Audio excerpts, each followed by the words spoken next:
Hello, my dear friend. At first, take my salam. Assalamu alaikum. আশা করি তোমরা খুব ভালো আছো এবং আমি আল্লাহর রহমতে খুব ভালো আছি। আজকে তোমাদের সামনে একটা গুরুত্বপূর্ণ বিষয় নিয়ে আমরা আলোচনা করার জন্য চলে আসলাম। আমরা ইংরেজির যে জিনিসগুলো না জানলেই নয় সেগুলো জানার চেষ্টা করছি। তো চলো আমরা আমাদের টপিকে যাই। আজকে আমরা জানব পার্টস অফ স্পিচের একটি পার্ট, নাউন। নাউন কাকে বলে? নাউন অর্থ হচ্ছে বিশেষ্য। তার প্রথমে আমরা নাউনের সংজ্ঞাটা শিখে নেই। দেখো এখানে লেখা আছে, নাউন যে ওয়ার্ড দ্বারা কোনো ব্যক্তি, বস্তু বা জায়গার নাম বোঝায় তাকে নাউন বলে। সহজ কথা হচ্ছে কোনো কিছুর নামকে নাউন বলে। তারপর দেখো আমরা জানবো নাউনের ক্লাসিফিকেশন। ক্লাসিফিকেশন অফ নাউন, নাউনের প্রকারভেদ। নাউনের প্রকারভেদ। নাউন মূলত দুই প্রকার। প্রথমত হচ্ছে কনক্রিট নাউন, কনক্রিট নাউন। তারপরটা হচ্ছে অ্যাবস্ট্রাক্ট নাউন। কনক্রিট নাউনকে আবার চার ভাগে ভাগ করা হয়েছে: proper noun, common noun, collective noun এবং ম্যাটেরিয়াল নাউন। এখন আমরা প্রত্যেকটা ভাগের সংজ্ঞা জানব এবং কিছু উদাহরণ দেখব যাতে করে আমরা সহজেই নাউনটাকে বুঝতে পারি। তাহলে নাউন প্রধানত দুই প্রকার। একটা হচ্ছে কনক্রিট নাউন। কনক্রিট নাউনকে আবার চার ভাগে ভাগ করা হয়েছে, অতএব নাউন মোট পাঁচ প্রকার। প্রথমত কনক্রিট নাউন কাকে বলে? তাহলে কনক্রিট নাউন এর অর্থ হচ্ছে ইন্দ্রিয়গ্রাহ্য বিশেষ্য। যে নাউনগুলোকে আমরা আমাদের ইন্দ্রিয় শক্তি দ্বারা বুঝতে পারি সেগুলোকে কনক্রিট নাউন বলে। তো ইন্দ্রিয় শক্তি কয়টা আমাদের? ইন্দ্রিয় শক্তি হচ্ছে আমাদের পাঁচটি। কি কি? কান, চোখ, নাক, জিহ্বা এবং ত্বক। আবার বলছি, ইন্দ্রিয় শক্তি হচ্ছে আমাদের পাঁচটি। কোনগুলো? কান, নাক, চোখ, জিহ্বা, ত্বক। এই পাঁচটি কি বলা হয়? ইন্দ্রিয় শক্তি। তাহলে যে জিনিসগুলো আমরা এই পাঁচটির দ্বারা অনুধাবন করতে পারবো সেগুলোকে বলা হচ্ছে কনক্রিট নাউন। এই কনক্রিট নাউনের প্রথম প্রকার হচ্ছে আমাদের প্রপার নাউন।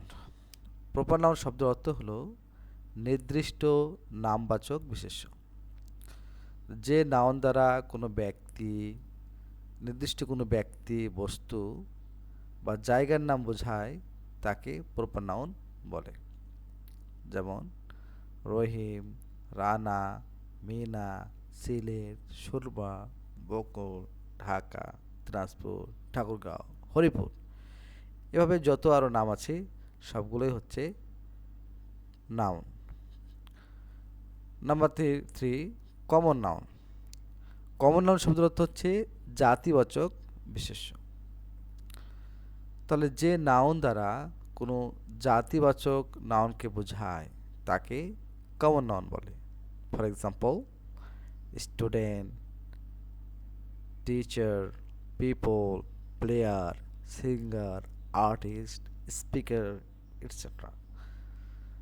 তাহলে কোনো জাতিকে বোঝাতে হলে সেটা হবে কি? Common noun. তারপর দেখো number four, collective noun. Collective noun শব্দের অর্থ হচ্ছে সমষ্টিবাচক বিশেষ্য। তাহলে যে নাউন দ্বারা সমষ্টিবাচক নাউনকে বোঝায় তাকে কালেকটিভ নাউন বলে। For example, army, navy, gang, team, group, crowd, party, flock, etcetera. তাহলে যখন আমাদের কোনো সমষ্টিবাচক কোনো কিছুকে বোঝাবে তখন সেটা হবে কালেকটিভ নাউন। এখন চলে যাব আমরা five, material noun. Material noun হচ্ছে বস্তুবাচক বিশেষ্য। যে নাউনগুলোকে গণনা করা যায় না, পরিমাপ করতে হয়, তাকে ম্যাটেরিয়াল নাউন বলে। যেমন ওয়াটার, মিল্ক, সুগার, সল্ট, ওয়াল, স্যান্ড, গোল্ড, আয়রন, টি, জুস এটসেট্রা। তাহলে ম্যাটেরিয়াল নাউন কোনগুলো?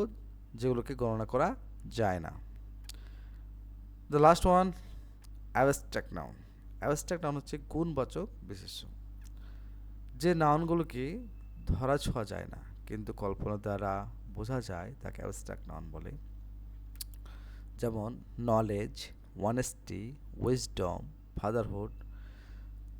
জ্ঞান, নলেজ হচ্ছে কি জ্ঞান, এটাকে ধরা ছোঁয়া যাবে না, অনুধাবন করতে হয়। অনেস্টি, সৎ, এটাকে ধরা ছোঁয়া যাবে, যাচ্ছে না, তাহলে এটা হচ্ছে আমাদের অ্যাবস্ট্রাক্ট নাউন। ফাদারহুড, পিতৃত্ব, ধরা ছোঁয়া যাবে। চাইল্ডহুড, শৈশব। পভার্টি, দারিদ্রতা। Beauty, length, youth, motherhood, studentship. তাহলে এই জিনিসগুলো কি আমাদের ধরা ছোঁয়া যাচ্ছে না, এই জন্য এগুলোকে বলা হচ্ছে কি অ্যাবস্ট্রাক্ট নাউন। তাহলে আজকে আমরা শিখলাম যে নাউন হচ্ছে মূলত দুই প্রকার, একটা কনক্রিট নাউন এবং অ্যাবস্ট্রাক্ট নাউন। এবং পরে আমাদের কনক্রিট নাউনকে আবার চার ভাগে ভাগ করা হয়েছে: proper noun, common noun, collective noun এবং ম্যাটেরিয়াল নাউন। বন্ধুরা, এটা তোমাদেরকে ভালো করে শিখতে হবে এবং মনে রাখতে হবে, কারণ আমরা যখন ভেতরে অন্যান্য আলোচনা করব তখন আমাদের এটা খুবই দরকার হবে এবং এটা নিয়ে সুন্দর তখন ভালো বোঝার জন্য এবং ভালো কিছু করার জন্য এটা ভালো করে মনে রাখতে হবে। তো আজকে এই পর্যন্তই। Thanks a lot my dear friends.